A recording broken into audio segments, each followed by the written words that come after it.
আইর মারা ঘরে কানে গেলে নিরামিষ কি সবজি, বৈরাবরের ঘরে কানে গেলে গরুর মাংস। তাহলে হেরাও পীর হেরাও পীর।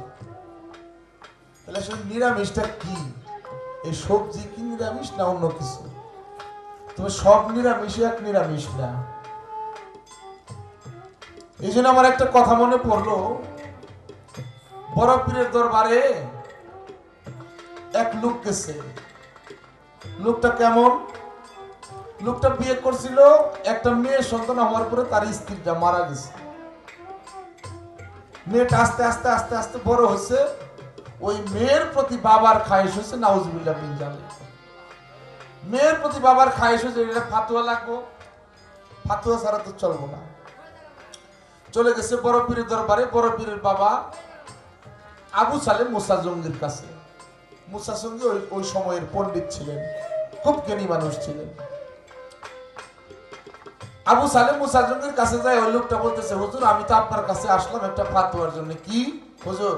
ছোট বাজায়, হুজুর আমি যে ঘোড়ার পিঠে শোয়ার হইছি, ওই ঘোড়ার বাচ্চার পিঠে কি শোয়ার হওয়া যাবে? আবু সালেম মুসা জঙ্গি বলছে, হ্যাঁ হইতে পারবেন। ফতোয়া পাইছে, খুব খুশি। হাসতে হাসতে বাড়ি থেকে বের হয়েছে। রাস্তায় বড় পীর আব্দুল কাদের জিলানী রহমাতুল্লাহ আলাইহি, তখন তার বয়স 11 থেকে 12 বছর বয়স। উনি হাসতে হাসতে বের হয়, বড় পীরের সাথে দেখা। লোকটাকে জিজ্ঞাসা করছে, আপনি হাসতেছেন, কোথায় গেছিলেন? ওই বাড়িতে গেছিলাম। ওই বাড়িতে আমক বাড়ি। কার কাছে গেছিলেন? জমুকের কাছে গেছিলাম। উনি তো আমার বাবা হয়। কি জন্য গেছিলেন? যে এই জন্য গেছিলাম। কি বলছে? বলছে আমি শোয়ার হইতে পারবো। বড় পীর ওই লোকটার হাতে ধরে নিয়ে গেছে বাবার কাছে। বাবা, উনি আপনার কাছে কি জন্য আসছিল? যে উনি এই জন্য আসছে। আপনি কি বলছেন? বলছি যে ঘোড়ার পিঠে শোয়ার হয়েছে, সেই ঘোড়ার বাচ্চার পিঠে উনি শোয়ার হইতে পারবো। আব্দুল কাদের জিলানী রহমাতুল্লাহ জিজ্ঞাসা করছে, বাবা ওনার কাছে আপনি জিজ্ঞাসা করেন সেই ঘোড়ার কি লেজ আছে?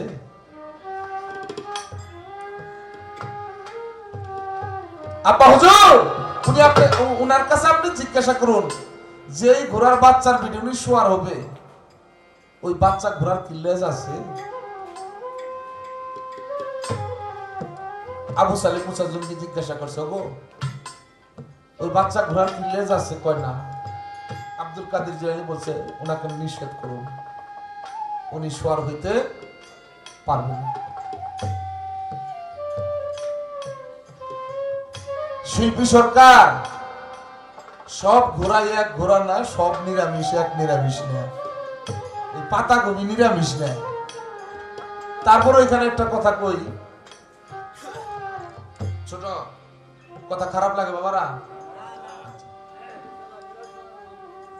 বনের পশু যেটা আমরা টাইগার কই, বাঘ কি গন? আচ্ছা বাঘে কি খায়?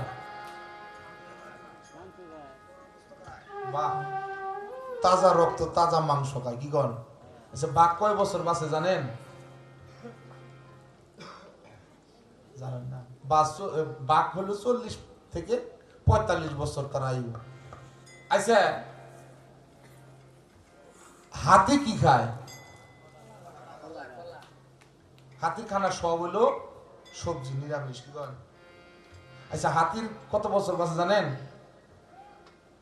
300 থেকে 350 বছর বাঁচে হাতি। তাহলে বেশি বেঁচে থাকবার চাইলে নিরামিষ খাইব, অসুবিধা নেই।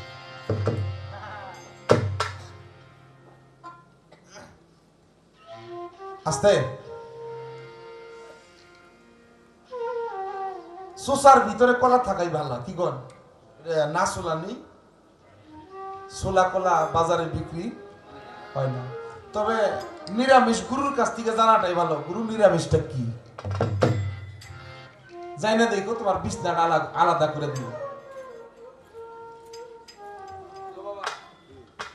নিরামিষ যদি পালন করবার চাও গুরুর কাছ থেকে, গুরু তোমার কিছু কর্ম দিলে, যেমন 60 দিনের দিব, 21 দিনের দিব, 41 দিনের দিব, 120 দিনের দিব, এরকম দেয়। তাহলে তোমার বিছনাটাও আলাদা করে দিব। গুরুর কাছ থেকে এই নিরামিষের খবর যাই না নেওয়া ভালো। এই পর্যন্ত আমি কইলাম, যারা বুঝছেন বুঝছেন, না বুঝলে আমার কিছুই করার নেই।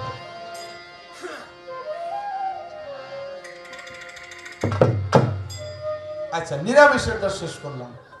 এবার আসেন আলিফ লাম মিম, এই 3 হরফের কর্ম করে। হ্যাঁ, এই দাও।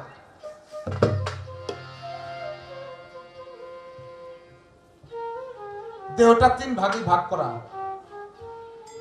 এটা সংস্কৃতি ভাষায় আছে উদারা, মুদারা, তারা। সনাতন ধর্মে বলছে ব্রহ্মা, বিষ্ণু, শিব। ইসলামে বলছে আলিফ লাম মিম। রত্তি শাস্ত্রে বলছে সৃষ্টি, রক্ষা, ধ্বংস। এখানে মানুষ সৃষ্টি করে, এখানে তাহা রক্ষা করে, এখানে মানুষ ধ্বংস করে। এখন কর্ম কোনটা করবে এটা তুমি গুরুর কাছ থেকে বুঝা করো।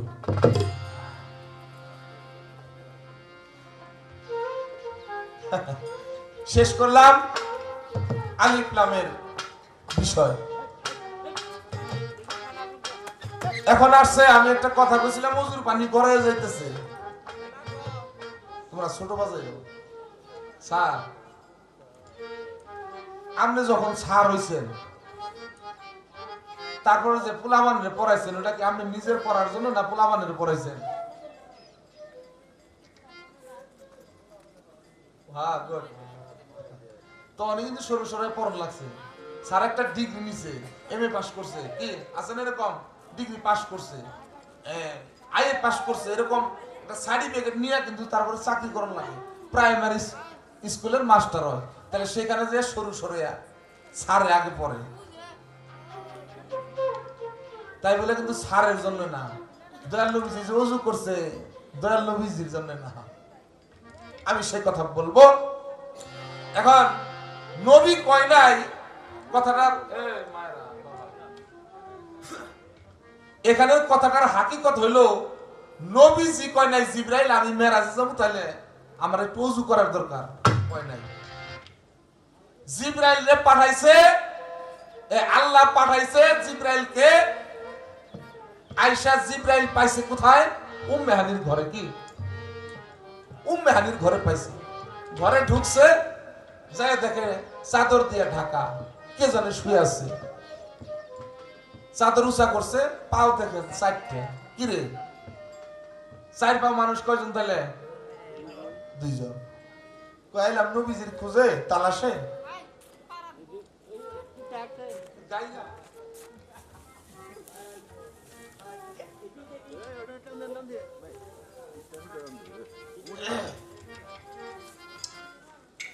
পায়ের কাছে গেছে, যায় দেখে পাও 4টা। জিবরাইল কয় নবীর কাছে আসলাম, তাহলে মানুষ তাহলে 2 জন। মাথার কাছে গেছে, যায় দেখে মাথা হলো একটা। মেরাজ এই যে মেরাজ, এটা বুঝতে হবে। মেরাজ সবাই বুঝতে পারে না। মেরাজ দেখাশোনা, কথাবার্তা না, তাই না? মেরাজের বিভিন্ন ব্যাখ্যা আছে, তবে মূল ব্যাখ্যা হলো এক বস্তুর ভিতর দিয়ে আরেক বস্তু ঢুকে যাওয়া। এটা হলো মেরাজ। আবার জিবরাইল এসে পায়ের কাছে, পাও 4টা। পায়ের কাছে আসলে মানুষ দেখা যায় 2 জন, মাথার কাছে গেলে বোঝা যায় মানুষ 1 জন। ঘটনা কি? তখন পায়ের কাছে থাকেই জিবরাইল বিড়ালের রূপ ধরলো, নরম জিব্বা দিয়ে চাপলো। নবীজি চেতন পাইছে। চেতন পাইয়ে সংবাদ দিল, ইয়া রাসূলুল্লাহ, হুজুর আল্লাহ আমারে পাঠাইছে আপনারে মেরাজে যাইতে বলছে। দয়াল নবীজিও খুশি হয়েছে, আবার চোখে জল ছিল। সেদিকে আমি আলোচনা করব না। তখন জিবরাইল ভাবলো, দেখলো কারে? আরেকজন। কারা? আরেকজন হলো উম্মে হানি। উম্মে হানি বেদনা নারী, বিয়ে হয় নাই। বুরাকের ছবি দেখছেন না? বুরাকের ছবি ঘরে। আচ্ছা, বুরাকটা অষ্টরঙ্গে, কিন্তু মুখমন্ডলটা কিসের? মুখটা কিসের? মুখ মানুষের। আচ্ছা, এত সুন্দর করে সাজছে, গলায় হার আছে, অনেক কিছু আছে। আচ্ছা, নাকে কি গয়না আছে? নাই। হাকিকত নাকে গয়না নাই। নাইকে যেই নারীর বিয়ে হয় নাই ওই নারী কখনো নাকে গয়না দেয় না। আর এখন ডিজিটাল 3টা করে দেয় একবার। কি আচ্ছা, উম্মে হানির বিয়ে হয় নাই, বেতেনা নারী। জিবরাইল চিন্তা করলো একটা চাদরের নিচে শুয়ে ছিল আল্লাহর হাবিব, উনি এত পবিত্র একটা কাজে যাবে, তাইলে ওনার একটু ওযু গোসলের প্রয়োজন। জিবরাইল জিগাইছিল হুজুর তাহলে আপনি একটু ওযু গোসল করেন। তখন আমার নবীজি মুসকে হাসি দিয়া কইছিল, জিবরাইল আমাকে তুমি ওযু করতে বলতেছো, তাহলে কি দিয়ে ওযু করবো? বলছো হুজুর পানি। ঠিক আছে তুমি পানি এনে দাও। এই তো কিন্তু পানির প্রয়োজন। ঠিক আছে একটু পানি আমাকে এনে দাও। এই বাড়িতে আমি আসছি, সুমন বাবাজি ভাই যা কই, আমি যদি এসে বলি আমার একটু পানি দেন, কোথায় পানি আছে উনি জানে না? জানে। জিবরাইল তো জানে কোথায় পানি আছে। জিবরাইল গেছে, যাই দেখে পানি নাই। আরেক জায়গায় গেছে পানি নাই, আরেক জায়গায় গেছে পানি নাই। এইভাবে সারা পৃথিবীটা ঘুরছে, কোথাও জিবরাইল পানি পায়। অবশেষে জিবরাইলের মনে পড়ছে সারা পৃথিবীর পানি শুকায় গেলেও আব জমজম কূপের পানি কখনো শুকায় না।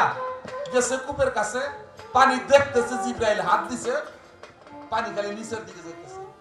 যতই জিবরাইল নিচের দিকে যায় পানিও নিচের দিকে যায়। যতই জিবরাইল নিচের দিকে যায় পানিটাও নিচের দিকে যায়। তো ওখানে একটা গর্ত দিয়ে ঢুকলো, যায় গর্ত আরো 3টা বাইর হইছে। ইসিম জিসিম তাওয়াজ্জা, এই তাওয়াজ্জার গর্ত দিয়া জিবরাইল ঢুকছে। ঢুইকা দেখে এই পানির লহর আসতেছে। জিবরাইল কই কি রে, সারা পৃথিবীর কোথাও আমি পানি খুঁজে পাইলাম না, এখন এই পানির লহর কোথা থেকে আসে এটা আমি দেখা যাব। আস্তে উজান দিকে রওনা করছে, কোথা থেকে আসে পানি। জিবরাইল যাইতে যাইতে যাইতে যাইতে যাইতে যাইতে দেখে একটা ঘরের ভিতর থেকে এই পানিটা নিচ দিয়ে প্রবাহিত হয়। এই ঘরের ভিতর থেকে পানি আসে, এই কোথা থেকে আসে? জিবরাইল ঘরে ঢুকছে, ঢুকে যায় দেখে আবার একটা চাদর দিয়ে ঢাকা, কে জানি কনিষ্ঠ আঙ্গুল থেকে 1 ফোঁটা রক্ত বের হয়। 1 ফোঁটা রক্ত থেকে 70 ফোঁটা হয়। যখন এই মাটিতে পড়ে তখন এই 70,000 ফোঁটা পানির সৃষ্টি হয়। সুবহানাল্লাহ। জিবরাইল কয় এই লোককে, রক্ত থেকে পানির সৃষ্টি হয়, পানির লহর হইতেছে, উনি কে? চাদর উঁচা করছে, দেখা যেই নবীরে থুয়ে গেছে ওই নবী। সুবহান। জিবরাইল দৌড়ে আসছে, কই তুমি? এর নবী আইলো কেমনে? দলিলে প্রমাণ করছে জিবরাইলের যে পাখাটা একটা বাড়ি দিলে এরকম একবার আমাদের সাধারণ মানুষের 70,000 বছরের রাস্তা যাইতে পারে। তো এরকম দ্রুত গতিতে জিবরাইল আসছে নবীর কাছে, আয়েশা দেখে নবী বয়ে রয়েছে। আবার দৌড়ে এসে গেছে, যাই দেখো ওই চাদরের নিচে। আবার দৌড়ে আয়েশা কয় হুজুর আমার অন্যায় হয়েছে, যার কারণে সৃষ্টি সংসার, তারপর সে পানির দরকার, আমি ভুল করছি। আয়েশা দেখে নবীজি ওযু করে বসে রয়েছে। আচ্ছা নবীর ওযুর দরকার আছে? আচ্ছা এখন শিল্পী সরকারের প্রশ্ন হলো কোন পানি দিয়ে ওযু করছে?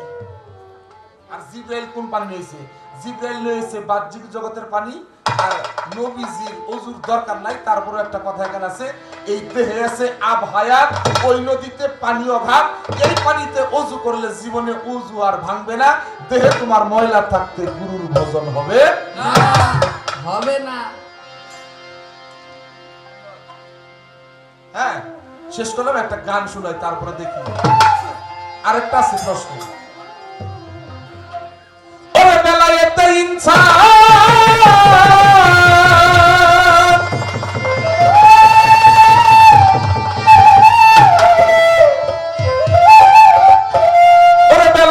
ইনসান জানার মতো কইরা যান, জানা পীরের কাছে জানগা মোহাব্বতের বাগান। আপন ঘরে বৈশা যদি দেখিতে চাও মাওলা রে, আপন ঘরে বৈশা যদি চিনিতে চাও মাওলা রে,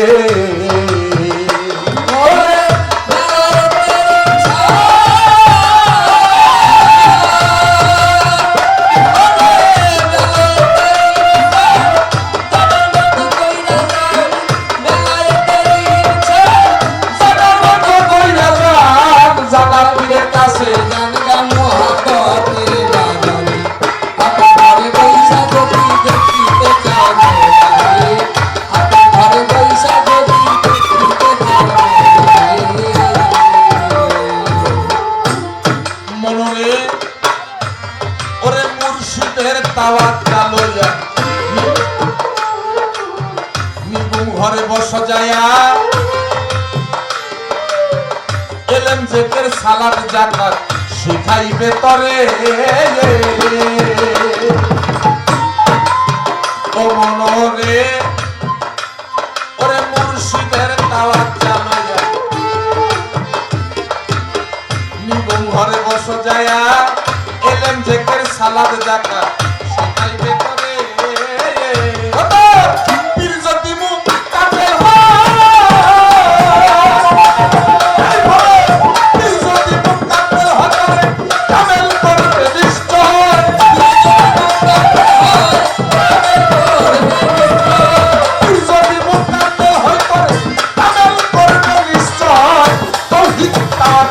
ইমান জাগবে তোমার ভিতরে আমার ঘরে পয়সা যদি চিনিতে যাও মাওলা রে আমার ঘরে পয়সা যদি চিনিতে যাও মাওলা রে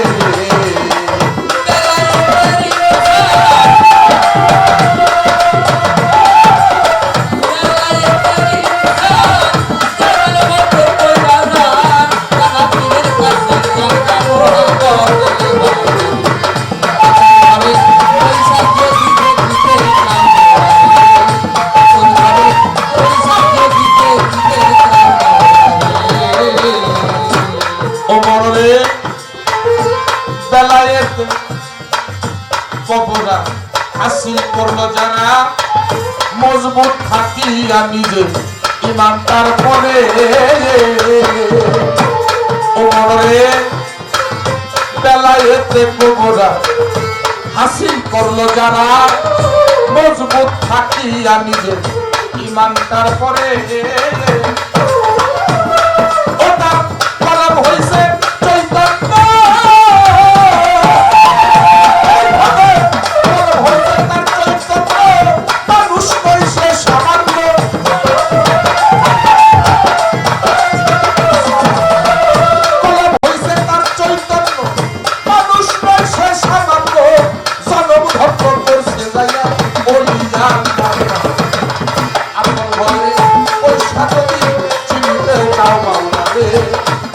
ঘরে পয়সা নদী দেখিতে চাও মাওলা রে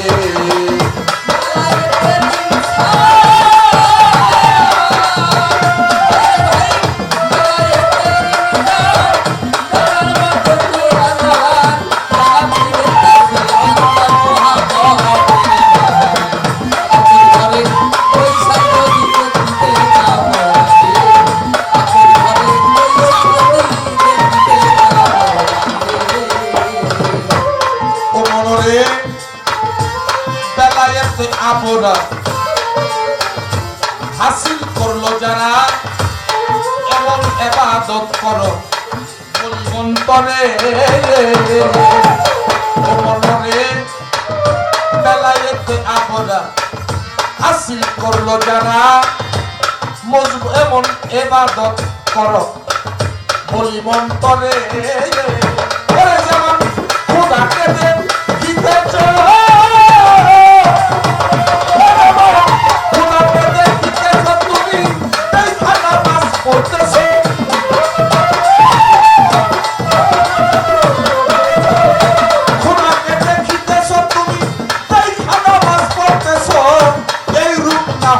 যেন খোদাই দেখে তোমার আপনার ঘরে পয়সা যদি দেখিতে যাও মাওলা রে আপনার ঘরে পয়সা যদি চিনিতে যাও মাওলা রে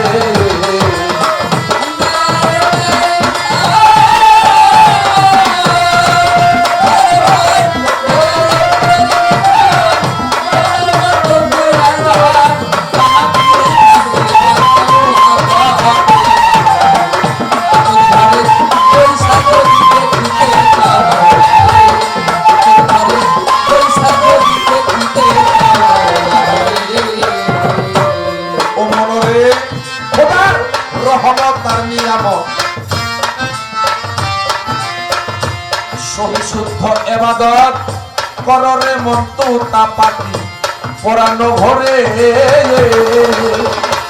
ও মনরে খোদার রহমত নিয়ামত পরিশুদ্ধ এবাদত কররে মন্ত্রটা পাখি পরানো ভরে সরকার রশিদের হয় কপাল মন্দ রশিদের হয় কপাল মন্দ প্রেমে আমার চক্ষু অন্ধ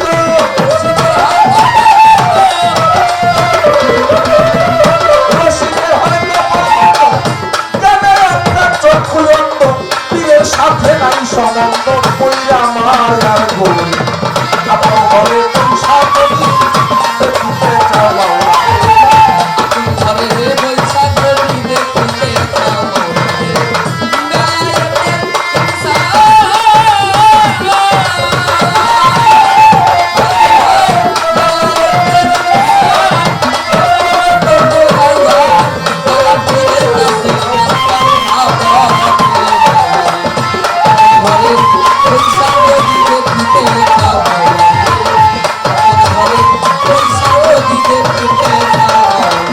নায়কের ছোট দয়াল নবীজি মাওলা আলীর বাড়িতে গেছে, বাড়িতে পায় নাই। মা ফাতেমারে বলছে, ফাতেমা আলীর একটু আমার বাড়িতে যাইতে বলবো আজকে যেন সে রাত্রিটা আমার সাথে যাপন করে। বলে চলে আসছে, মাওলা আলী বাড়িতে আসছে। মা ফাতেমা বলতেছে, গো আব্বা হুজুর আসছিল, আপনাকে সন্ধ্যায় যেতে বলছে, রাত্রি যাপন করতে হবে আব্বা হুজুরের সাথে। মাওলা আলী চলে গেছে। দয়াল নবীজি মা আয়েশা সিদ্দিকাকে বলছে, আয়েশা তুমি আজকে অন্য ঘরে শয়ন করবে, আমি আলীকে নিয়ে রাত যাপন করব। আসছে আলী, রাতে দুইজনে এক ঘরে ঢুকছে, মাওলা আলী আর দয়াল নবীজি। মা আয়েশা সিদ্দিকা কয়, 13 জন বিবি থাকার পরে আমাকে দয়াল নবীজি ভালোবাসে নিকাহ করছে, বিয়ে করছে। আমার আজকে অন্য ঘরে দিয়ে আলীর সাথে রাত কাটাবো, মনের মধ্যে একটা সংশয়, দেখা যায় না। দেয়ালের মধ্যে একটু এরকম কান ঠেকাইছে, আওয়াজ পাইছে, আয়েশা সিদ্দিকা আওয়াজ পাইছে। ভরা কলস থেকে খালি কলসের মধ্যে পানি ঢেলে দিলে যেরকম একটু সমসুম বা গড়গড় শব্দ, এরকম একটা আওয়াজ তিনি পাইছে। শিল্পী সরকারের প্রশ্ন হলো, সেখানেও 3টা বেলায়েত গেছে কি?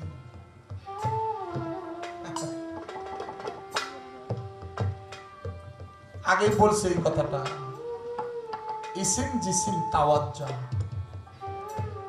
বেলায়েত আগেই প্রাপ্ত। এই আলোচনা আর আমি করব না। এই 3টা বেলায়েত চলে গেছে মাওলা আলীর কাছে। শুধু 3টাই যায় নাই, কিছু কিছু রাবিরা লেখছে সেখানে 6টি চলে গেছে, কেউ কেউ লেখছে 5টি গেছে, এরকম আছে, মতভেদ আছে। যাক, বেলায়েত গেছে, এটাই সত্য। আর তো আলোচনার সময় নাই, মাফ করবেন। আর প্রশ্ন আর করব না। আপনারা গুরুবাদী মানুষ, সমন চান বলছে আমরা তো গুরু ধরা মানুষ, বিচ্ছেদে একটু পরেই হোক।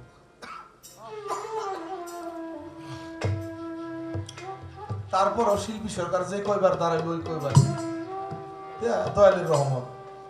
বিজয় সরকার বলছে, নাম নিতে নয়নের পথে অশ্রু বন্যায় ভেসে যায়, দয়াল চির কাঙাল করে দে এ ধরা ধরা। ধরা বান্ধা সময় নিয়ে গুরুর নামে কান্দা সম্ভব না। যে হনি কান্দিব না, আর পরে কান্দিব, এই কান্দন যাব, যুক্তি বুদ্ধি করে কান্দন যায়? যুক্তি বুদ্ধি করে আল্লাহর ওলি হওয়া যায় না। ছোট বাজাবা তোমরা, একদম ছোট বাজাবা। নয়নের পথে, যখন যে অবস্থায় তুমি তোমার গুরুর নাম নিবে, যদি নয়ন ভারী অশ্রু ঝরে, গুরুকে তোমার ভালোবাসা হয়েছে। গুরুর নাম নেওয়ার সাথে সাথে শিষ্যের বা ভক্তের একটা তাজিম আছে, এই তাজিমটাও সাথে সাথে করতে হয়। গুরুর নামের তাজিম আছে। মানিকগঞ্জের বাউল কবি নূর মেহেদী আব্দুর রহমান বলছে, মুরিদ হইছো মনে ভাবছো গেছে রে আপদ বলায়, মুরিদ হইছো কিন্তু তুমি তরিক বুঝো না।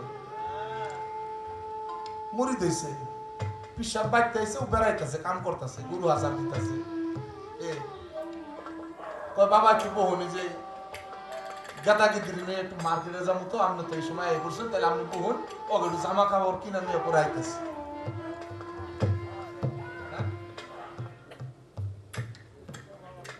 বাবা আপনি তো আইছেন, তাহলে এই জমিনটা একটু কলা করার ডেট তো বাবা, তাহলে আপনি একটু বহুন, আমি জমিনটা কলা করে তৈরি কলা করবার যাইয়া যাইয়া বাচ্চা মারামারি কি মাথা বাড়াবাড়ি পীর ঘরে কেউ জমি কলা করবার যায়। এই জন্য বলছে মুরিদ হইছো মনে ভাবছো গেছে রে আপদ বালাই, মুরিদ হইছো কিন্তু তুমি তরিক বুঝো না।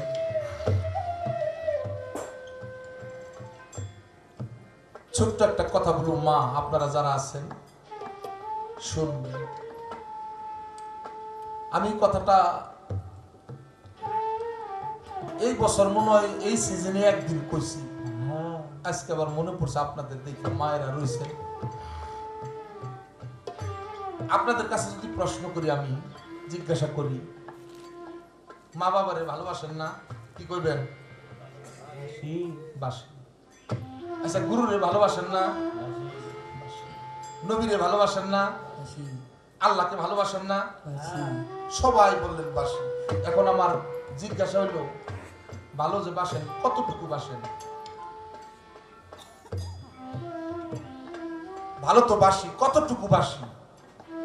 আমিও বাসি মা বাবারে, গুরুকে, নবীরে, আল্লাহরে, আমিও বাসি। কিন্তু আমার কাছে আমার প্রশ্ন হলো, আমি কতটুকু বাসি, কতটুকু ভালোবাসি? এইখানে আমার কথা।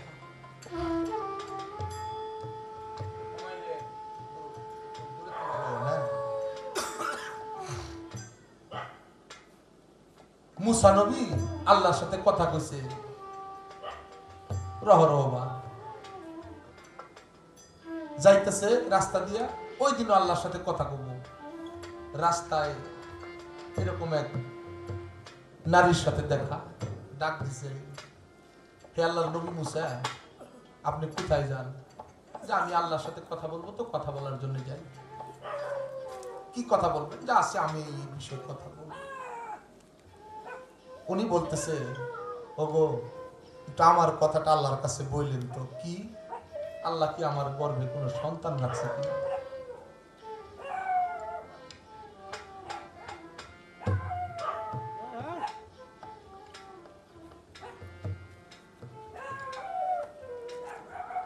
আপনাদের একটু কষ্ট দিয়ে, আমি যেহেতু আমার কথাটা শুই নাই যাবেন, বোঝা যায়, তাহলে একটু বসে শুনলে আমি খুব খুশি হইতাম। বাবা এই যে, বাবা একটু বসেন, বাবা একটু বসেন। এই তো শেষ, এই কথাটা আমি শেষ দেবো। মা আপনারা খুব নির্ভয়ে গান শুনছেন, এই কথাটা শুনবেন। আপনাদের জন্য এই কথাটা আমি উঠাইলাম, মনে রাখেন কি জন্য উঠাইলাম কথাটা। ভালো কতটুকু বাসি?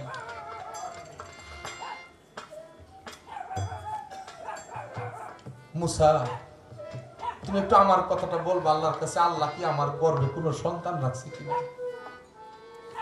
ঠিক আছে, মুসা নবীর কোনো কথাই কয় নাই, খালি ওই নারীর কথাটাই জিজ্ঞাসা করছে। আল্লাহ আমি তো আসলাম, আসার সময় এক নারী আমার কাছে এই প্রশ্ন করছে, আল্লাহ তুমি কি ওই নারীর গর্ভে কোনো সন্তান রাখছো না রাখো নাই?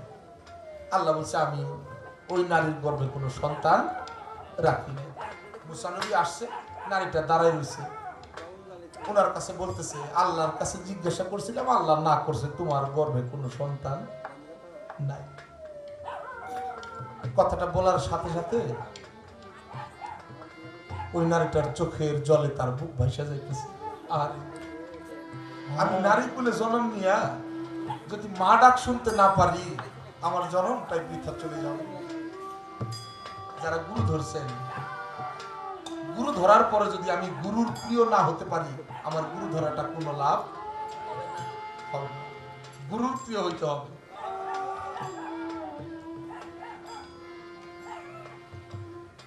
চোখের জল আর শুকায় না, সংসারের কাজ করে চোখের জল। আর আমি কোনোদিন মা ডাক শুনতে, কোনোদিনই মা ডাক শুনতে আমি পারব না। হঠাৎ করে বাড়ির পাশে এক পাগল এসে ডাক দিল, ও মা, মা গো, ও মা, কেউ কি বাড়িতে আছেন? ওই মায়ের কলিজার মধ্যে আগুন ধরে গেছে। আরে আমি তো কোনোদিন মা ডাক শুনতে পারবো না, আমার এরকম ভাবে কে মা করে ডাক দিল। বের হয়ে দেখে একটা পাগল ডাক দিচ্ছে। পাগল কইছে, পাগল, মালিকের দোহাই লাগে তুই আর ডাক দিস না, আমার মনের আগুনটা তুই জ্বালাই দিস না। আল্লাহ ডাক করছে, আমি কোনোদিন মা ডাক শুনতে পারবো না, তুই আমার অমন করে ডাকিস না। বলছে, মা রে, তোর ঘরে কি কিছু খানা আছে? যদি থাকে তাহলে তুই আমার একটু কিছু খানা দি, আমার খুব ক্ষুধা লাগছে। মা, মাদের মনটা খুব কমন, খুব কমন। স্বামী যতই মারছে, যতই গালাগালি পারছে, আবার স্বামী এসে ভালো করে একটু কথা কব, তুমি খাইছো না, সব বুঝলে নেবো না। কি স্বামী সকালে সতে সতে গালি দিছে, 10-20টা লাঠির আঘাত করে বাজারে গেছে, দুপুরে এসে যদি কয় তুমি এখনো গোসল করো নাই কে, সব ভুলে যাবো না। মায়েদের মনটা খুব কমন। পাগল চাইছে একটা রুটি, পাগল দিছে।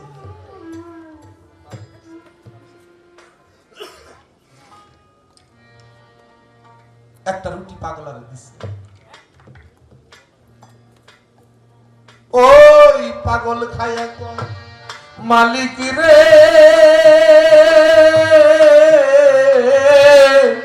ও আমার মালিক, যেই মা আমারে একটা রুটি দিল দিয়া, আমি তোর নামের পাগল হয়ে বলি মালিক, এই মারে একটা ছেলে সন্তান দে দিয়া।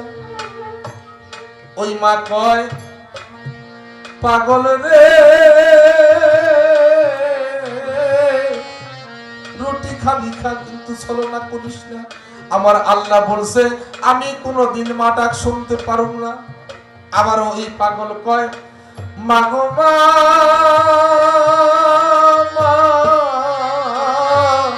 ও তুই আমারে আরেকটা রুটি দে, 2টা রুটি দিবি, আল্লাহ তোরে 2টা ছেলে সন্তান দিব।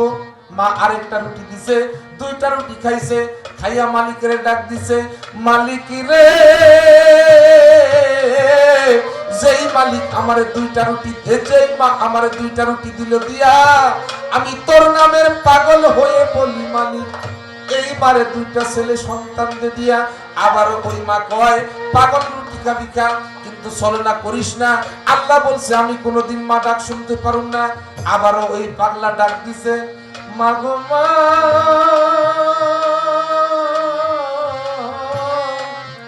ও মা, তুই থাকলে আমার আরেকটা রুটি দে, আসেনি, দে। ওই মা কয়, পাগল, আমি যার খাই, যার পরি, যার সংসার করি, তার জন্য 3টা রুটি বানাই রাখছি, তোরা সেখান থেকে 2টা দিছি, আর একটা তার জন্য রাখছি, কয় ওই রুটিটাও তুই আমারে দে, দে, দে রে মা, দে। ওই মা ওই রুটিটাও দিছে, 3টা রুটি পাগল খাইছে, খাইয়া শেষের ডাক, মালিক রে,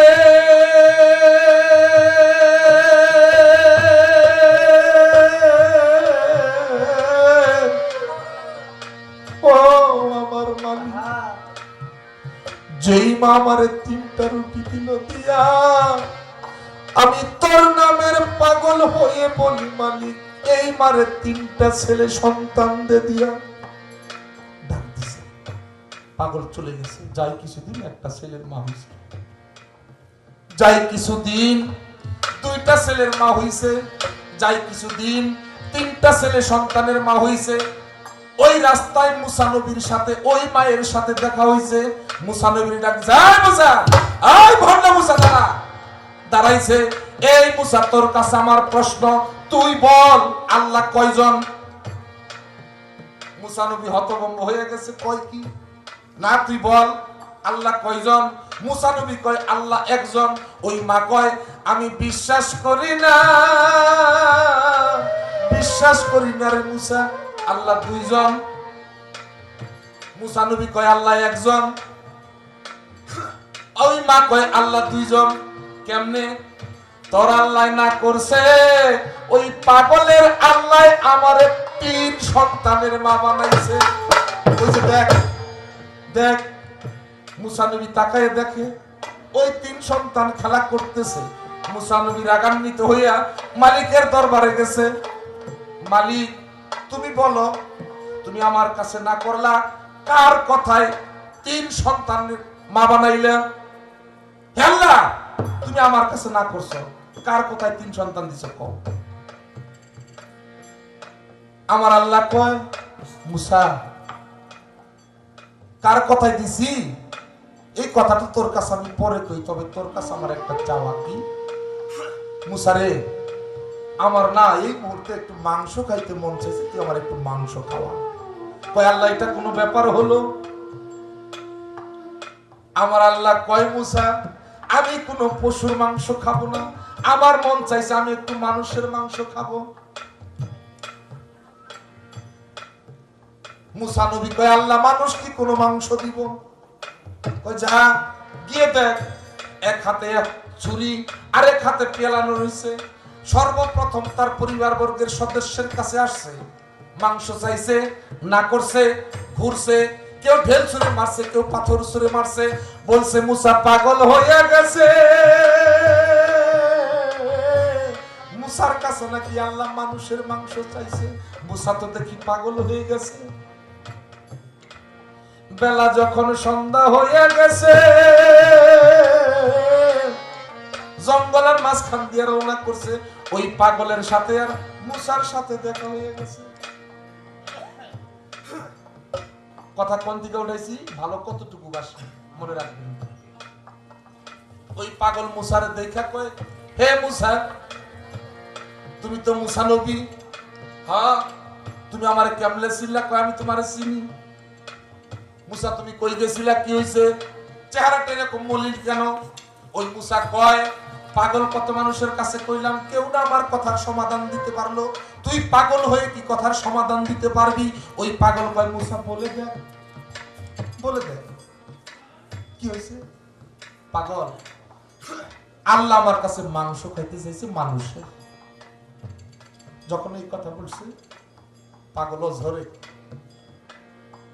চোখের জলে তার বুক ভাসা যাইতেছে। আল্লাহ মানুষের মাংস খাইবার চাইছে।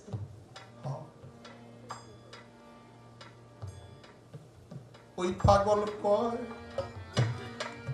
মালিক রে,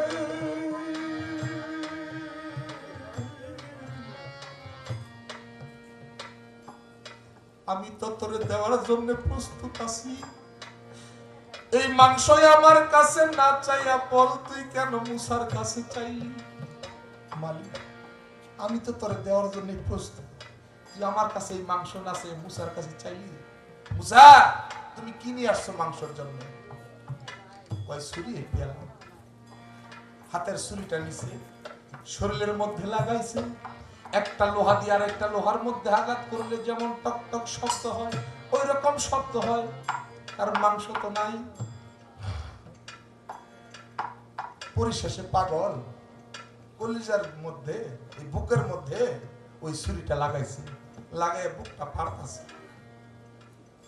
মুসা নবী দাঁড়াই দাঁড়াই দেখতেছে, বুকটা ফাড়ছে, কলিজা গুর্দা পাংশা নরম নরম মাংস বার করছে,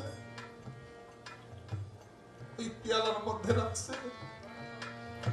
মুসা নবীর হাতে দিছে। পাগল বলছে, মুসা যাও যাও, এই মাংসগুলা যেন আমার দীনবন্ধু মনানন্দে খায়।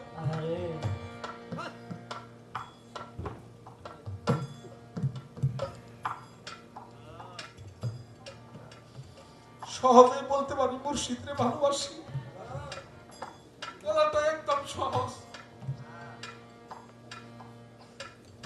একেবারে সহজ। পাগল ওই মাংসগুলা দিছে। মুসা নবী কয়েক কদম অগ্রসর হইছে, আবার ওই পাগল পিছন থেকে ডাক দিছে, মুসা রে, ও মুসা, আল্লাহ কি তোর কাছে বলছে কোন জায়গার মাংস খাইবো? কয় তা তো কয় নাই। পাগল বলতেছে, মুসা আমার কাছে যে জায়গায় নরম নরম মাংস ছিল সব মাংসই তো দিছি। আল্লাহ যদি কয় মুসারে এখানে তো চোখের কোনো মাংস নাই, তোর আবার আসতে হবে, তোর আবার আসতে হবে। আবার ওই ছুরিটা নিছে, চোখের মধ্যে লাগাইছে, একটা চক্ষু বাইর করে ওই পিয়ালার মধ্যে দিছে। আর ওই পাগল কয় একটা চক্ষু দিলাম, একটা রাখলাম বাকি, একটা দিয়ে যেন আমি আমার দীনবন্ধু আর দেখি। তুমি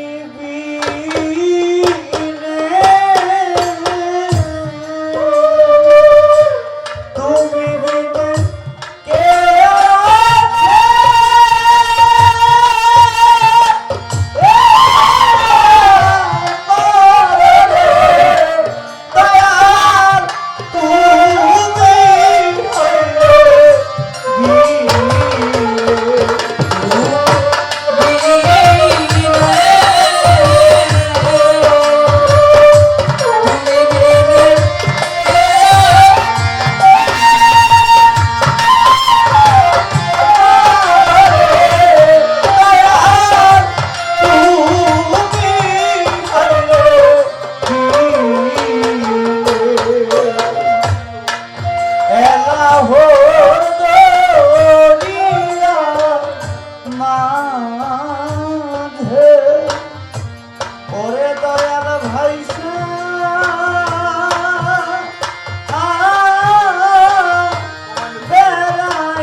মুসা নবী এই মাংস নিয়ে আল্লাহর দরবারে পৌঁছাইছে। ও আল্লাহ, এই নেও মাংস। আল্লাহ কয় মাংস তোমার কে দিছে? আল্লাহ জানে না কে দিছে? আল্লাহ দেখে নাই, দেখছে। জিজ্ঞাসা করছে কে দিছে এই মাংস? আল্লাহ, মানুষ কি মাংস দিতে চায়? পরে এক জঙ্গলের এক পাগলা তোমার এই মাংসগুলা দিছে। ওরে দয়াল ভাইসা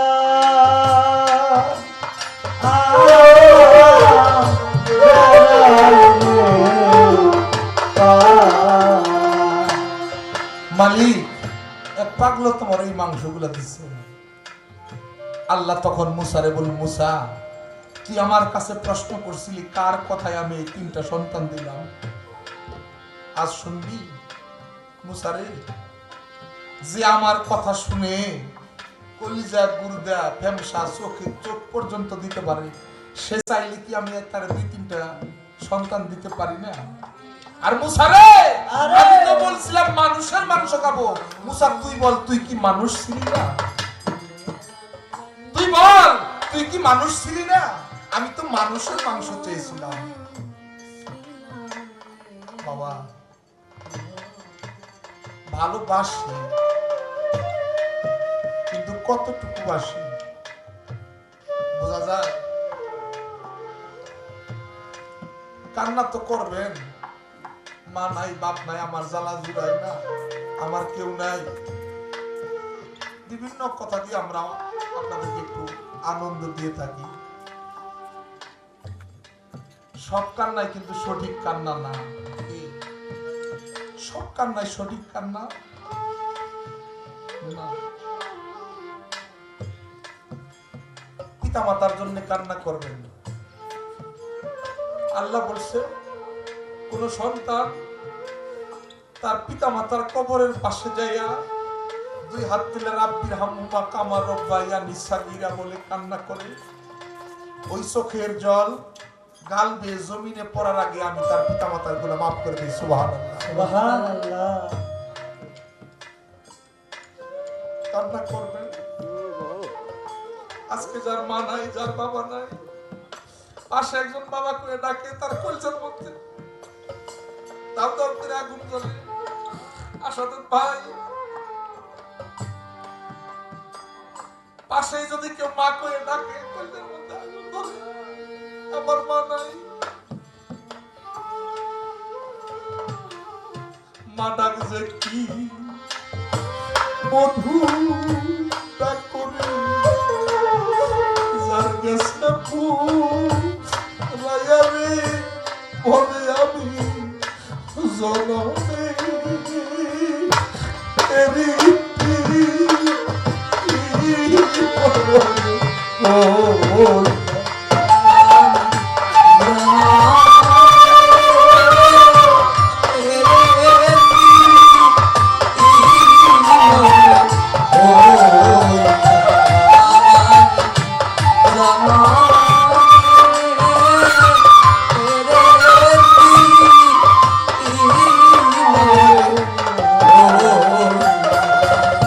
আমি কি করিব কোথায় যাব আমারে আরে কে দিবে তোনারে ভাবে আমি জনমে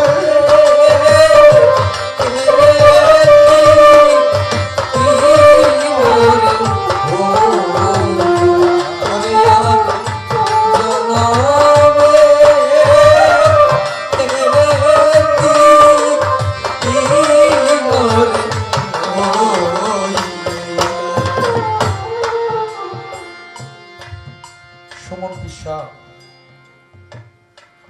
এতদিন ধরে গান গাই, এরকম সৌভাগ্যবান মানুষ আমার চোখে পড়ে নাই, খুব কম। বাবার ছেলের কত মিলনের, বাবা ছেলেকে পিসাব বলে সম্বোধন করতেছে, আমার ছেলে পি, ছেলেও বলতেছে আমার লাল মাহমুদ চান, ছেলেও বাবাকে পিসাব বলেই সম্বোধন করতেছে। নাই রে মাতা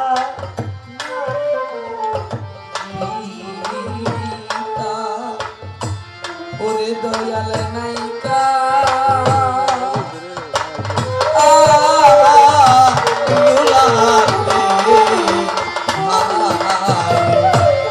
হারাইলে কিন্তু আর পাইবা না,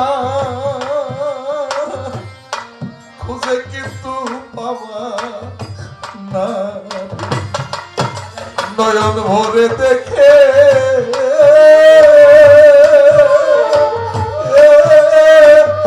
নিয়রে বলে যাবি জনমে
সেই জানে তার জানারে হবে যাবি জনমে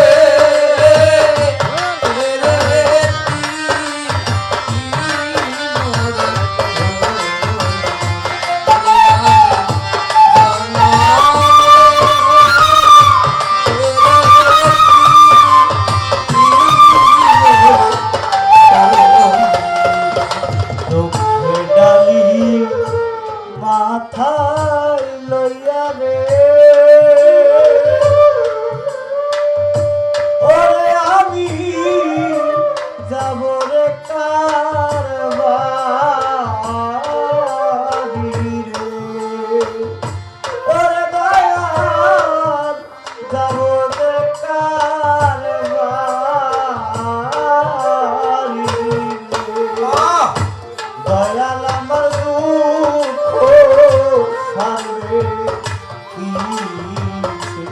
বাজান আমার দুঃখ সারবে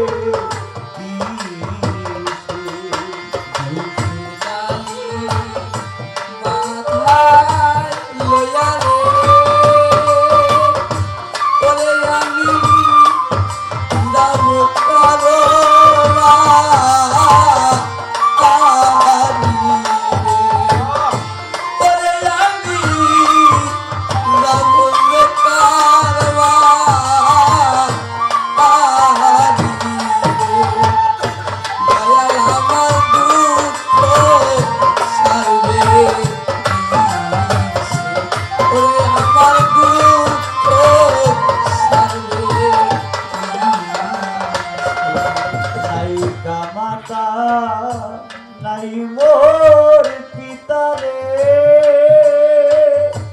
ওরে আমার নাই কাজুরার ভাই রে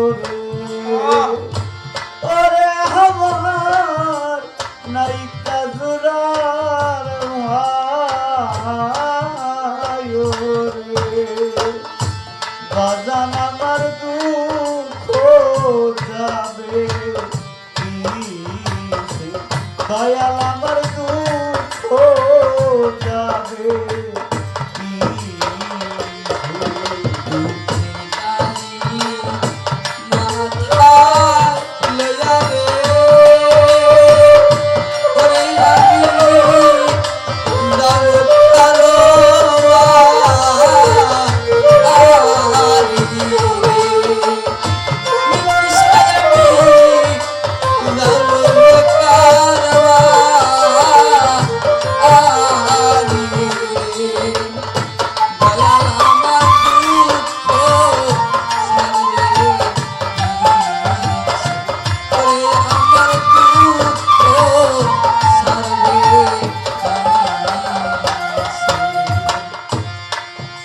সাথীহারা পাখি যেমন রে ওরে দয়াল ঘুরে বনে বনে রে ওরে দয়াল ঘুরে বনে বনে রে বাজান আমার দুঃখ ছাড়বে দয়াল আমার দুঃখ ছাড়বে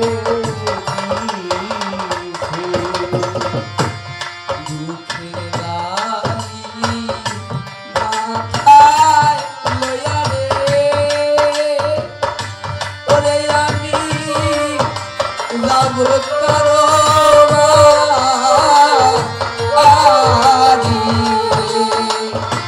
ওরে আমি যাব কারবা আরি রে দয়াল আমার দুঃখ ছাড়বে ওরে আমার দুঃখ ছাড়বে কই মনের ব্যথা রে এই জগতে বান্ধব কেহ না আয়ো রে এই জগতে বান্ধব কেহ না আয়ো রে দয়াল আমার দুঃখ ছাড়বে ওরে আমার দুঃখ ছাড়বে দয়াল আমার দুঃখ ছাড়বে দয়াল আমার দুঃখ ছাড়বে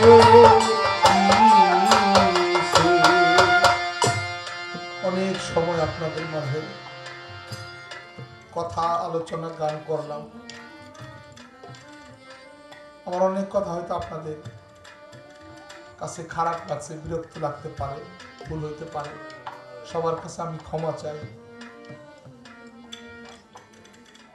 বাবা, আপনার সাথে অনেকদিন আগে দেখা হয়েছিল, আমার কপালটা ভাগ্যটা ভালো, আবার দেখা হয়েছে। এটাও জীবনের শেষ দেখা হতে পারে, তাই আপনার কাছে আমি ক্ষমা চাই।